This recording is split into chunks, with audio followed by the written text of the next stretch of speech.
Assalamu alaikum.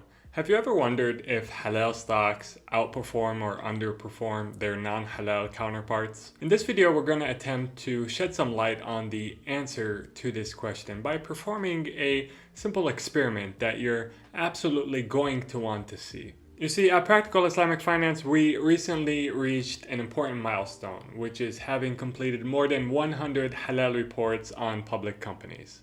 And shout out to everyone who supported us and contributed to helping us reach this milestone. In our halal reports, we analyze companies from business, financial, and ESG vantage points to determine how comfortable we are investing in a specific company from a halal perspective. And we rate the companies that we review as either comfortable to invest in, uncomfortable to invest in, or questionable when we're not sure. Of the 105 companies we've reviewed as of the date of recording this video, 78 of these companies we rated as comfortable to invest in from a halal perspective, 23 we rated as uncomfortable to invest in from a halal perspective, and only 4 we rated as questionable. You can access these reports for free on practical-islamicfinance.com, link in the description of this video. Don't forget to buy us a coffee if you appreciate the work we do, or better yet, become a member so you can support us and get some cool perks at the same time. So I thought it would be interesting to compare the portfolio of uncomfortable stocks with a comparable portfolio of comfortable stocks to see which performed better. Is it really true that you can do just as well investing in only halal stocks? Or is this something that we just tell ourselves to make ourselves feel better? Well, let's do a comparison. Okay, so here is the list of all the companies that we've reviewed on Practical Islamic Finance along with their comfort ratings. So if we isolate the companies that we determined are uncomfortable to invest in from a halal perspective, we ended up with 23 companies. Now, we had to take out from this list Robinhood, Palantir, Bitfarms, and Coinbase because these 4 companies didn't have at least 1 year of price history, meaning they became public companies within the last 12 months. So we didn't want to do a comparison that was limited to less than 12 months because it's less meaningful. We want to do it over a longer period of time. So after taking out the 4 companies, we ended up with 19 companies that we're uncomfortable to invest in from a halal perspective.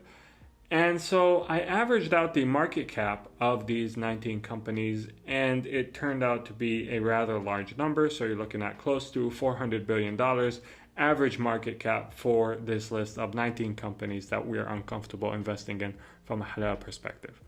So what I did was I organized the companies that we were comfortable investing in from a halal perspective by their market cap, starting from the largest market cap and moving downwards. And I picked the top 19 companies and I did an average of their market cap, and it turned out to be close to $300 billion. So it's pretty close in terms of size, 300 billion to 400 billion. You know, what's 100 billion between friends? But no, seriously, in terms of investing, on average, they're considered large cap companies. So now that I had my list of 19 companies that we were uncomfortable investing in, 19 companies that we were comfortable investing in from a halal perspective, now the task was, let's compare the performance of these companies for as long back as we can go.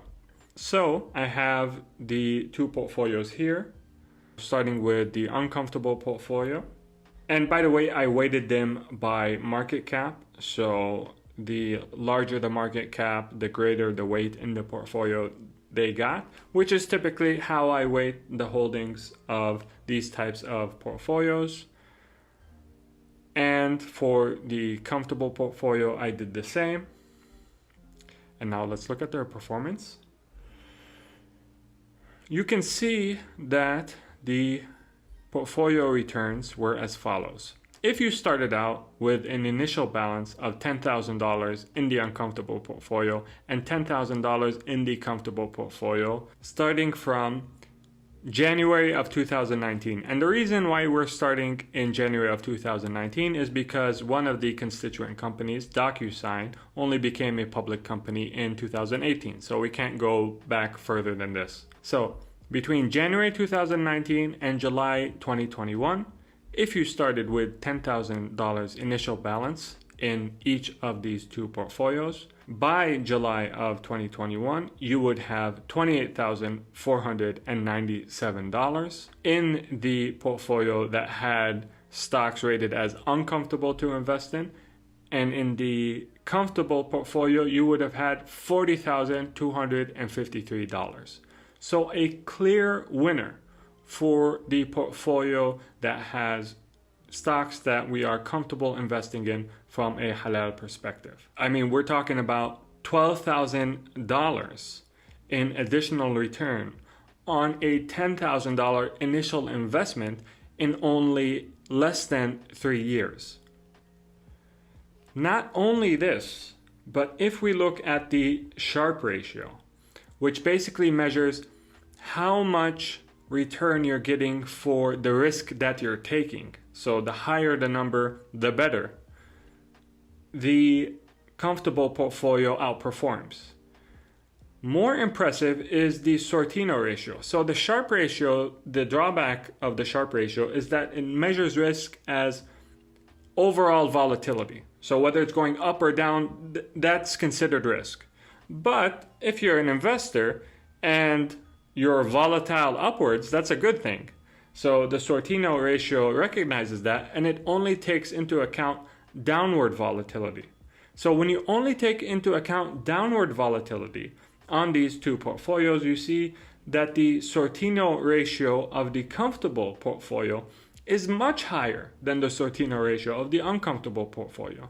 So you have 3.63 versus 5.95. The higher the Sortino ratio, the better, just like with the Sharpe ratio.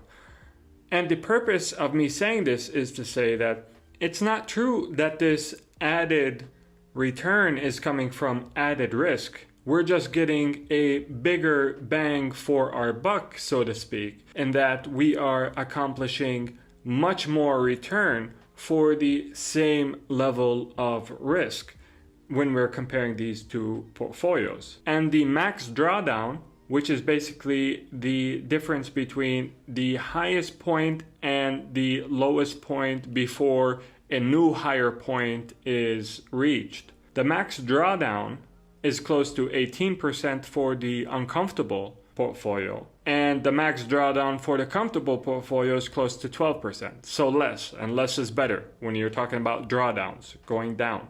So basically, in almost every aspect, the portfolio that Practical Islamic Finance is comfortable investing in from a halal perspective outperformed the portfolio that Practical Islamic Finance is uncomfortable investing in from a halal perspective.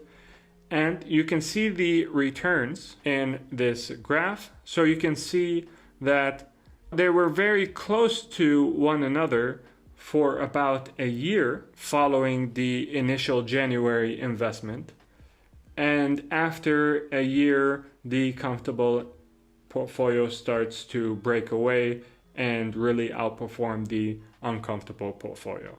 So in this comparison that I showed, which was completely random, by the way, I did not pick any of the stocks that went into either portfolio.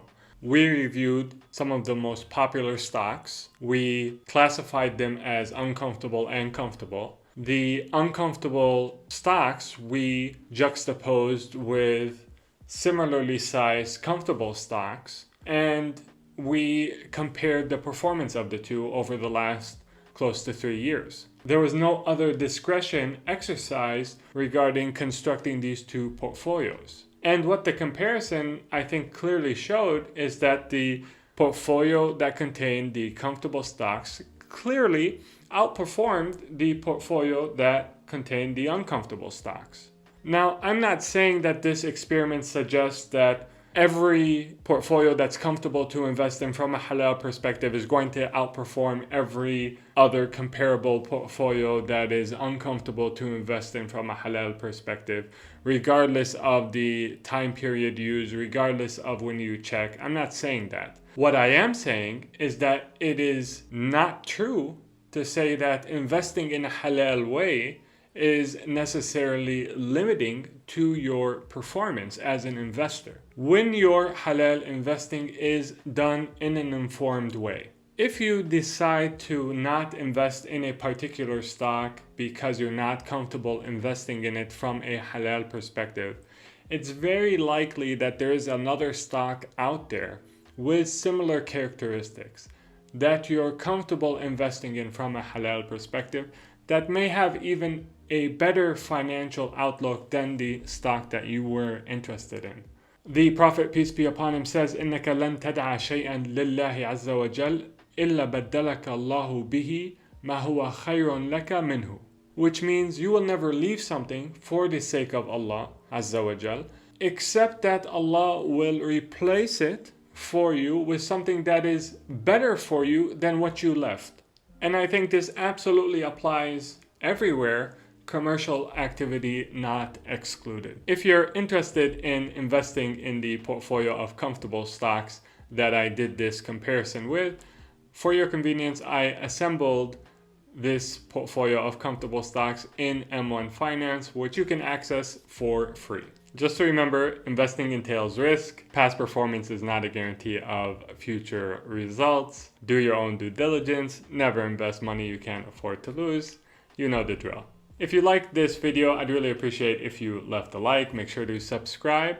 Make sure to consider supporting the channel, either buying us a coffee or becoming a member so that we can stay in touch. Until next time, make sure to take care of yourself. Assalamu alaikum and peace be upon you all.